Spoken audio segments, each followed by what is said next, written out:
On the evening of September 6, 2007, Dr. Irene Pepperberg said goodnight to her parrot. This was a routine she had repeated every night for 30 years. She covered his cage. She turned off the light. Alex looked at her from his perch and said, "You be good. I love you. You'll be in tomorrow?" She said yes. She came in the next morning. Alex was dead. He was 31 years old. He had gone peacefully in the night. No sign of illness, no warning. And his last words, the last words of a parrot who had spent 3 decades inside one of the most intensive animal intelligence studies in scientific history, were a question about the future. "You'll be in tomorrow?" Dr. Pepperberg sat beside his empty cage for a long time. Because Alex had not just been a parrot. For 30 years, he had been her research subject, her colleague, and by any honest measure, her friend. And in 30 years of study, he had done something that no animal in recorded scientific history had done before him. He had learned to use human language not to mimic it, but to think with it. This is his story. The bird nobody believed in. In 1977, a young Harvard graduate student named Irene Pepperberg walked into a pet store in Chicago and bought a 1-year-old African grey parrot. She named him Alex, an acronym for Avian Learning Experiment. The scientific establishment thought she was wasting her time. At the time, the dominant view in animal cognition was that language, real language, not mimicry, was uniquely human.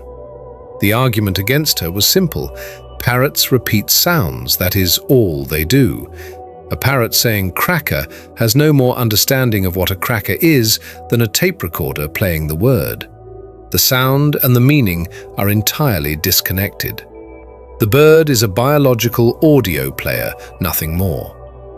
Pepperberg's counter-argument was that nobody had ever seriously tried to find out, so she tried. Her training method was radical for its time. Instead of standard reward-based conditioning, repeat this sound, receive this treat, she used a social model based on how human children acquire language. 2 human trainers interacted with each other in front of Alex. They asked and answered questions. They named objects. They described colors, shapes, materials. They disagreed, corrected each other, praised each other. Alex watched. And then Alex began to participate. Not to mimic, to participate. What Alex could do. By the time Alex was 5 years old, he had a functional vocabulary of approximately 100 words. This sounds unimpressive until you understand what functional means in this context. Alex did not repeat words. He used them. If you showed Alex a blue wooden cube and asked, "What color?" he said, "Blue." "What shape?" "Cube," or more precisely, 4-corner, a compound description he had developed himself for 3-dimensional square shapes. "What material?" "Wood." Show him 6 red balls and ask, "How many?" 6.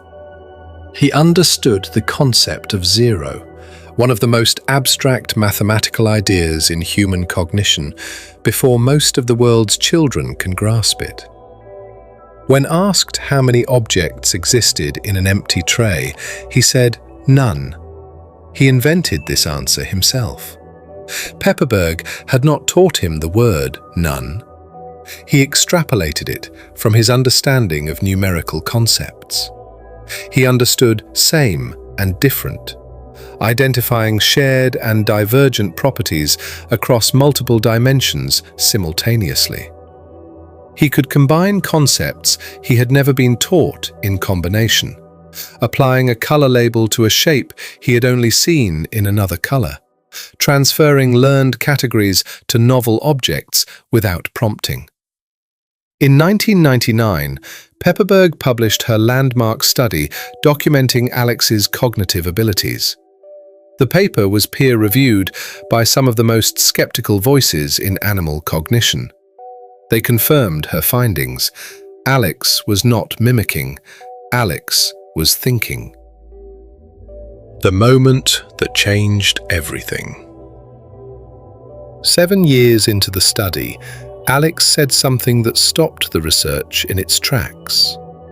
Pepperberg and her team had been running a standard session, objects on the tray, questions asked, Alex answering. Then Alex looked at his own reflection in the small mirror that was part of the lab equipment, turned to Pepperberg and asked, "What color?" Pepperberg froze, because Alex had never asked a question before. He had answered questions, he had made requests, want grape, want water, wanna go back, functional demands for specific things, but this was different. This was a question about information he did not have. He was looking at himself and he wanted to know what he looked like. She told him, "Grey." He repeated it. He asked again several more times over the following days, each time after looking at his reflection. He was learning the description of himself. The scientific implications were staggering. To ask a question about your own appearance, you need to know that you have an appearance. You need to understand that others can perceive you. You need to recognize the gap between what you know and what you don't know about yourself, and understand that language can fill that gap. This is self-concept. This is metacognition. This is the threshold moment developmental psychologists mark in human children around age 2. Alex did it at age 7, in a second language. The conversations. As the years went on, Alex began to do something Pepperberg and her team documented carefully and with increasing disbelief. He began to have conversations, not exchanges, not call and response sessions, but conversations with context, memory, and apparent emotional content. He remembered which researchers had been absent and commented on their return. He expressed preferences, not just wants, but aesthetic preferences, documented refusing to work with certain objects on certain days, with what researchers described as a very specific tone of finality. He expressed frustration when misunderstood. In recorded sessions, Alex can be heard correcting researchers who give wrong answers. "No, listen," followed by the repeated correct word, the same correction a teacher might give a slow student. He expressed what appeared to be guilt. After biting a researcher, something he did rarely but sometimes, he was documented approaching her later and saying sorry, unprompted. Pepperberg noted in her records that this was not a trained response. Sorry was in his vocabulary from context, but had never been trained as a response to the specific action of biting. He applied it himself, appropriately, after the fact. The question of death. In the final years of Alex's life, something shifted in his behavior that researchers found difficult to categorize. He began asking questions about things that were absent. Where is X? Referring to objects or people not currently present. He began commenting on changes in the lab environment with what the team described as something beyond simple novelty response. When equipment was rearranged, he didn't just notice, he commented on the previous arrangement in a way that demonstrated clear memory of how things had been. In 2006, a year before his death, Alex asked Pepperberg during a session, "What color me?" a variant of the question he had first asked about his reflection years earlier. She answered, "Grey." He was quiet for a moment, then, "What shape me?" She answered, "Bird." He repeated it softly, then returned to the session as if nothing had happened.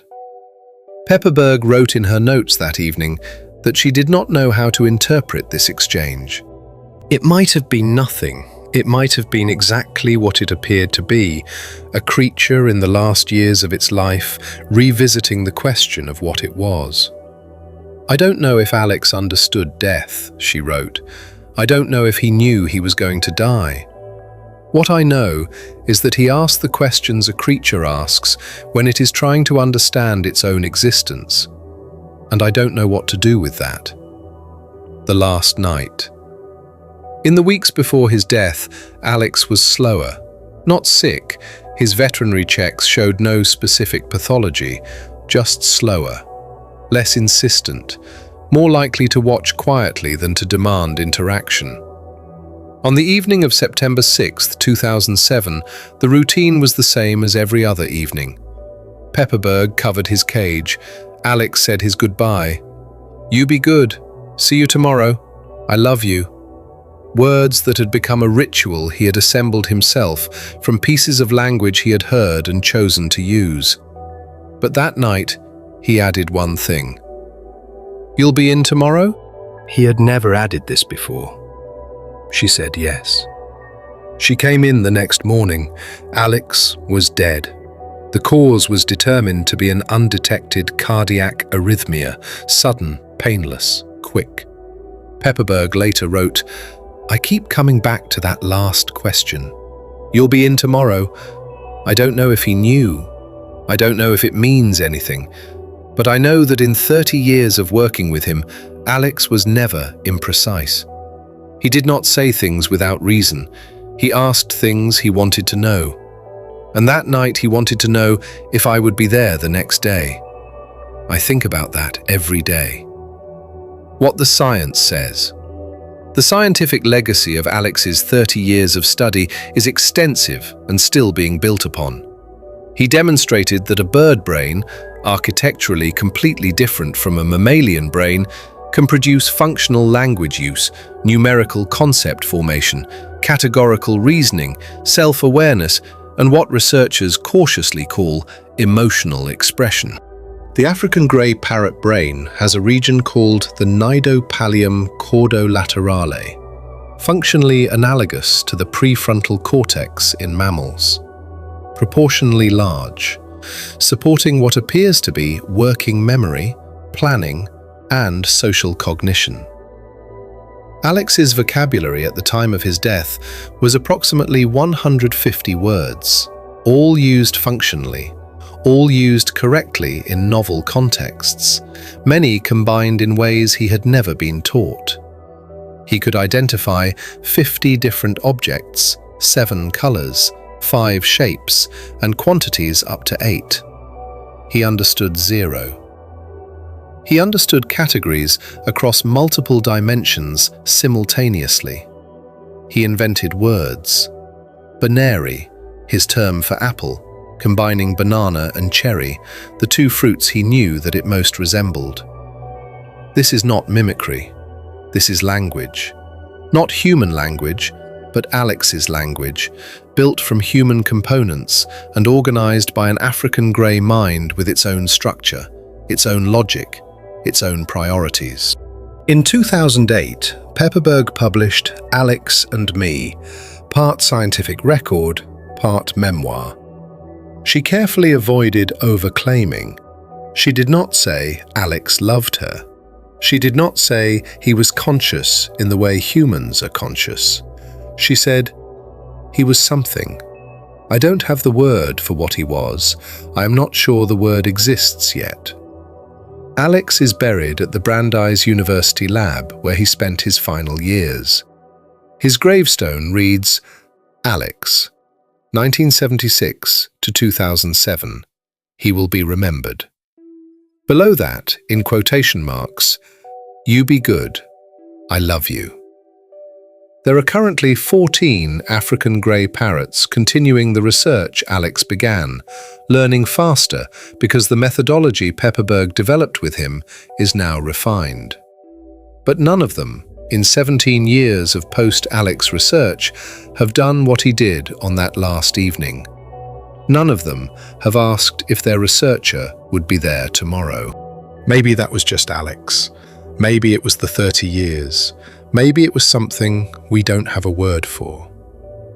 Next week on Raven Mind, the bird that builds art galleries and uses optical illusions to impress its audience. Subscribe, and if you have a parrot, listen more carefully to what it's telling you. It might be saying more than you think.